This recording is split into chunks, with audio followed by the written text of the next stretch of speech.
gaan 'n bietjie kyk na eksponentvette. So, kom ons begin met die basics. Okay? As ons kyk na onbekendes, is dit nie so moeilik. As ek 'n A het hierso, so 'n appel, en ek het 'n A hierso, so nog 'n appel, is die goeders mos gelyk aan mekaar, is gelyksoortig. Ons praat van in wiskunde gelyksoortige terme. Okay, so 'n A en 'n A hierso presies dieselfde ding, gelyksoortig. Okay? As ek 'n B is hierso het en 'n B is hierso het, kom ons maak met vrugte, banana en banana hierso het, so dit met gelyksoortige vrugte. Okay, so as ek nou my vrugtebakkie voor my sit, en ek het 'n appel en 'n appel en 'n appel, en 'n banana en 'n banana en 'n banana, en ek wil weet hoeveel appels is daar, en hoeveel bananas is daar, gaan ek ons die appels apart bymekaar tel, en die bananas apart bymekaar tel, so ek gaan ietsie kry soos 3 appels, plus 2 bananas. Okay? Jy kan nie 5 appel banana kry nie, want dit is science fiction. So kom ons vat gou vas. Gelyksoortige terme is terme wat presies dieselfde is. Okay? Hulle is gelyk in soort. Soos die appel en die appel, en die piesang en die piesang en die piesang. Okay?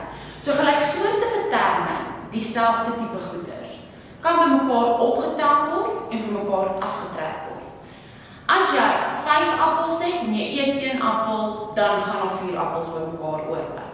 Ek het niks verder aan die kleur van die appel verander nie, ek het niks verder aan die appel verander nie, behalwe die hoeveelheid van die appels. Okay. Met maal en deel het ons sekere reëls wat ons wette noem in wiskunde. Okay. Die reël daarso is, wanneer ek vermenigvuldig met 2 onbekendes, vermenigvuldig ek net die koëffisiënte voor daai onbekende.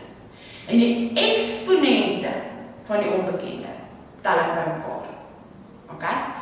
Kom ons gaan vat dit as 'n voorbeeld, die volgende.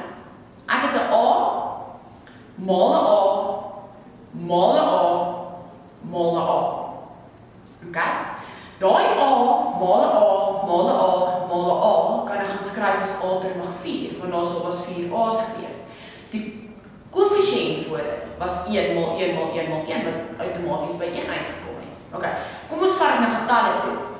Sê nou maar ek sê 2 maal 2 maal 2, kry ons 8. Okay? Maar ek weet teen hierdie tyd dat 8 ook geskryf kan word in sy eksponensiële vorm as 2 tot die mag 3. So kom ons gaan kyk gou, wat is 2 se eksponent? Daar's slegs 1 2, so 2 se eksponent is tot die mag 1. So as ek 3 keer 2 met homself vermenigvuldig, gaan ek sê dis 1 plus 1 plus 1, wat vir my gee 2 tot die mag 3. Deling is basies presies dieselfde as vermenigvuldiging. Okay? Die enigste ding wat daar verander is, die eksponente word van mekaar afgetrek. Okay?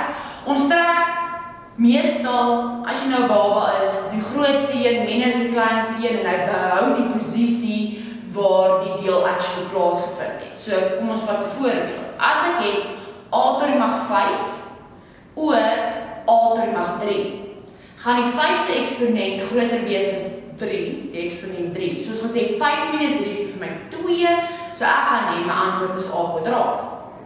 As dit wel is A tot die mag 3 oor A tot die mag 5, gaan ek sê 5 is nog steeds die grootste, maar 5 is onderkant die lyntjie. So ek gaan hê 1 op A kwadraat. Okay. Maak seker dat jy van graad 8 en 9 af baie duidelik altyd jou eksponente in 'n positiewe eksponent gaan skryf. Dit gaan vir jou baie voordelig wees wanneer jy hoër opgaan. Asook, as jy klaar besef, wat is die verskil tussen 'n negatiewe eksponent en 'n positiewe eksponent, sal jy jou voordeel in latere grade daaruit trek. Maak seker dat jy weet, A tot die mag min 2 kan ook geskryf word as 1 op A kwadraat en 1 op A tot die mag min 2 kan geskryf word as A kwadraat. Okay.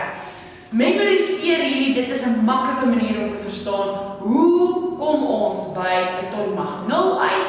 Enigiets wat mag 0 is gelyk aan 1, asook by 'n eksponent wat negatief is, hoe word hy positief. Ok, so kom ons kyk nou gou na magsverheffing. Wat is magsverheffing? Magsverheffing vind plaas wanneer 2 magte basies langs mekaar staan. Kom ons kyk na 'n voorbeeld. 2 tot mag 5 word verhef, so hulle is in hakkies gesit, tot mag 8. Okay. So dit beteken eintlik wat daar sal staan is 2 tot mag 5 maal 2 tot mag 5 maal 2 tot mag 5 8 keer. Okay? Wat doen ons gewoonlik met eksponente wanneer ons vermenigvuldig? Ons tel die eksponente bymekaar. Hoeveel keer gaan ek daai 5 bymekaar tel? 8 keer. So wat is makliker as om te sê 5 plus 5 plus 5 plus 5 plus 5 plus 5 plus 5 plus 5. O ja, wiskundig is baie lyk. So ons wil dit baie makliker gaan skryf. Wat is makliker as dit?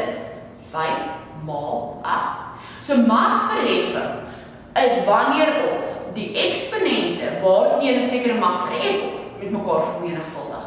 So ons weet 2 tot mag 5 verhef tot mag 8 gaan wees 2 tot mag 5 maal 8 wat vir my gee 2 tot mag 40. Nou hoe maklik is dit nie? Ok, al hierdie eksponentwette wat ons nou behandel het, sal op hierdie wettuiste ook as voorbeelde gewys word.